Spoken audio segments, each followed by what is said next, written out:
Hi అండి. Welcome back to my కున్వి vlog. అందరూ ఎలా ఉన్నారు? నేనైతే చాలా బాగున్నాను. మీరు కూడా బాగుండాలని మనస్ఫూర్తిగా కోరుకుంటున్నానండి. ఈరోజు అయితే మాది బ్రేక్ఫాస్ట్ అటుకులు ఉప్మా అన్నమాట. నేనైతే 2 కప్పులు అటుకులు తీసుకున్నాను. ముందుగా నానబెట్టుకోవాలి. తర్వాత వాటర్ అయితే నింపుకోవాలి. తర్వాత ప్యాన్ పెట్టుకొని ఆయిల్ అయితే వేసుకోవాలి. ఆయిల్ వేడయ్యాక పోపులు అయితే వేసుకోవాలి. 2 స్పూన్లు అయితే వేసుకున్నాను నేనైతే. పోపులు కలుపుకోవాలి.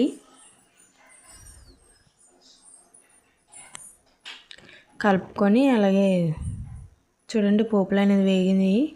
ఇప్పుడు పల్లీలు అయితే వేసుకోవాలి. పల్లీలు బాగా వేగాలి. లో ఫ్లేమ్లో పెట్టి బాగా వేపాలి. ఆనియన్స్ అలాగే గ్రీన్ చిల్లీ కూడా వేసుకోవాలి.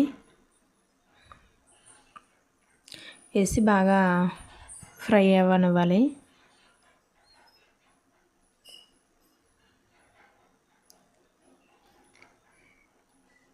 చూడండి, బాగా ఫ్రై అయ్యి ఇప్పుడు క్యారెట్ చిన్నవి అయితే కట్ చేసుకున్నాం కదా, అవి అయితే వేసుకోవాలి. అవి కూడా బాగా ఫ్రై అవ్వనివ్వాలి. క్యారెట్ చూడండి, క్యారెట్ కూడా ఫ్రై అయిపోయాయి కదా. ఇప్పుడు కరివేపాకు వేసుకోవాలి. కరివేపాకు అయితే వేసేసుకున్నాను. ఒకసారి అయితే కలుపుకోవాలి. కలుపుకున్న తర్వాత ఇప్పుడు కారం వేసుకోవాలి. నేను 2 స్పూన్లు అయితే వేసుకున్నాను. అలాగే సాల్ట్ కూడా వేసుకున్నాను.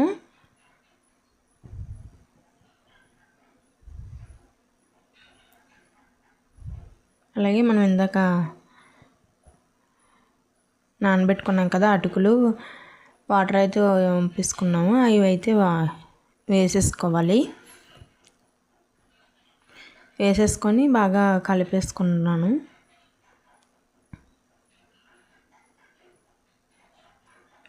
చూడండి, అటుకుల ఉప్మా అనేది రెడీ చేసేసుకున్నాను నేనైతే బ్రేక్ఫాస్ట్కి.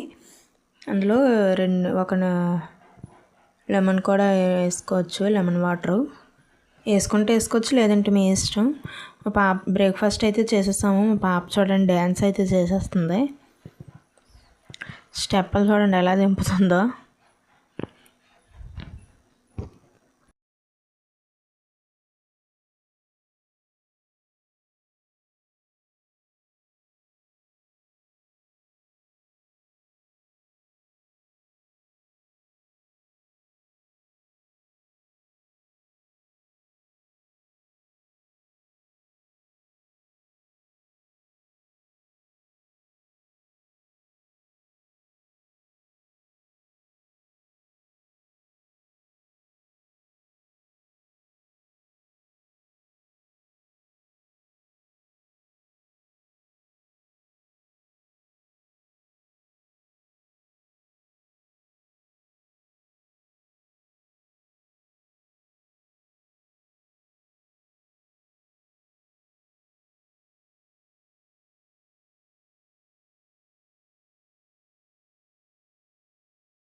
డాన్స్ అయితే వేసేసింది. ఇప్పుడు క్యాబేజీని శనగపప్పు కర్రీ వండుతున్నాను. ఆనియన్స్ అలాగే పచ్చిమిర్చి కూడా ఫ్రై చేసేసుకొని కరివేపాకు కూడా వేసుకోవాలి. బాగా ఫ్రై చేసుకోవాలి. ఇవి చూడండి బాగా ఫ్రై అయిపోయి. ఇప్పుడైతే అల్లం వెల్లుల్లి పేస్ట్ వేసుకోవాలి. వేసుకొని అది బాగా పచ్చివాసన పోయే వరకు వేపుకోవాలి. తర్వాత వేగిన తర్వాత ఇప్పుడు క్యాబేజీ కట్ చేసి పెట్టుకున్నాం కదా ఇందాక, అవైతే వేసుకున్నాను.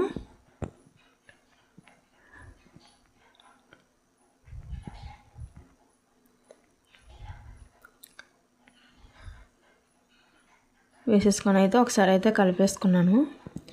శనగపప్పు అయితే నేను ముందుగా నానబెట్టుకొని ఉంచుకున్నాను. ఇప్పుడు మూత పెట్టుకోవాలి. క్యాబేజీ వేగుతుంది. ఇప్పుడు ఆ పక్క రైస్ అయితే కడుగు పెట్టేసుకున్నాను. చూడండి క్యాబేజీ అనేది ఫ్రై అయింది. ఇంకా బాగా ఫ్రై అవ్వాలన్నమాట. ఫ్రై చేసి ఇప్పుడు చూడండి శనగపప్పు నానబెట్టుకుని ఉన్నాను కదా, శనగపప్పు కూడా వేసేసుకోవాలి. వేసుకొని చిన్న గ్లాస్తో వాటర్ అయితే వేసుకోవాలి.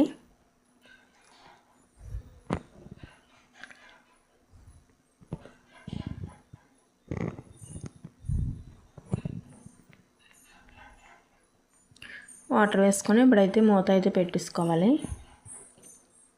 ఇప్పుడు మూత తీసి చూడండి దగ్గరగా అయితే ఉడికిపోయిందనమాట. ఇప్పుడు టమాటా అయితే కట్ చేసుకున్నాం కదా, టమాటా వేసుకున్నాను నేను. టమాటా వేసేసుకున్నాను. మూత అయితే పెట్టేసుకోవాలి. మూత పెట్టేసుకున్నాను. ఒకసారి తీసి టమాటా కూడా మగ్గింది.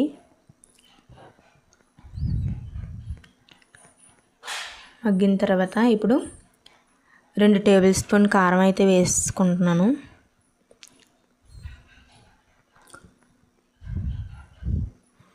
కారం 3 స్పూన్లు అయినా వేసుకోవచ్చు. నేనైతే 2 స్పూన్లే వేసుకున్నాను. పసుపు కూడా వేసుకోవాలి. అలాగే సాల్ట్ కూడా వేసేసుకున్నాను. ఒకసారి కలుపుకొని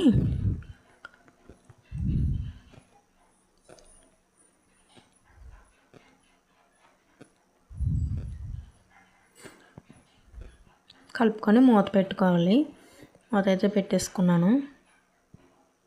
చూడండి మళ్ళీ ఒకసారి మూత తీసి చూస్తే కర్రీ అనేది రెడీ అవుతుంది. ఇంకొంచెం వాటర్ అయితే పోసుకోవాలి.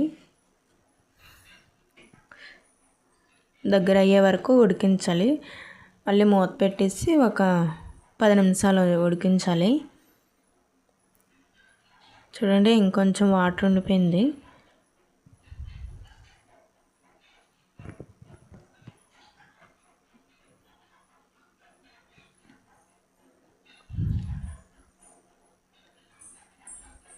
చూడండి మూత తీసి చూడండి కర్రీ అనేది రెడీ అయిపోయింది. స్టవ్ అయితే ఆఫ్ చేసేసుకోవాలి. క్యాబేజీ శనగపప్పు కర్రీ రెడీ అయిపోయింది. చూడండి మేమైతే లంచ్ చేసేస్తున్నాము. మా పాప చూడండి బుర్ర ఉంచుకొని మరి తినేస్తుంది. నెక్స్ట్ అయితే క్యాబేజీ పకోడీ అయితే చేద్దాం అనుకున్నాను. ఒక టమాటీ అలాగే ఒక పచ్చిమిర్చి, కరివేపాకు,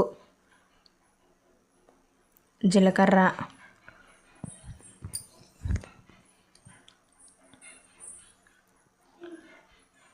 కారం వేసుకోవాలి. కారం అయితే వేసేసుకున్నాను. 1 స్పూన్ మాత్రమే వేసుకున్నాను నేను. ఎందుకంటే పచ్చిమిర్చి వేసాను కదా ఆల్రెడీ. అప్పుడు అల్లం వెల్లుల్లి పేస్ట్ కూడా వేసేసుకున్నాను.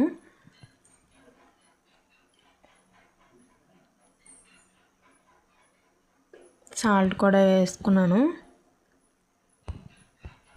నెక్స్ట్ శనగపిండి అయితే వేసుకోవాలి.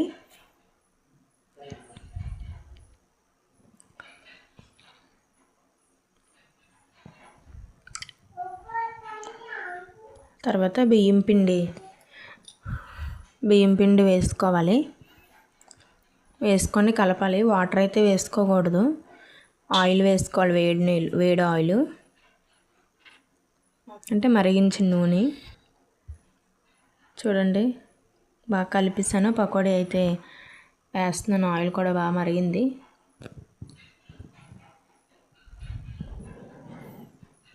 కానీ పకోడీ మాత్రం చాలా టేస్టీగా ఉంది.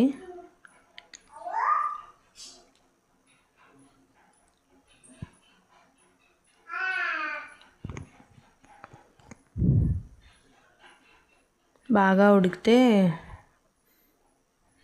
లోపల కూడా ఉడకాలి కదా, బాగా ఉడికించాలి. చూడండి పకోడీ అనేది రెడీ అయిపోయింది. Okay, thank you for watching. Please subscribe, like చేయండి, షేర్ చేయండి. Thank you.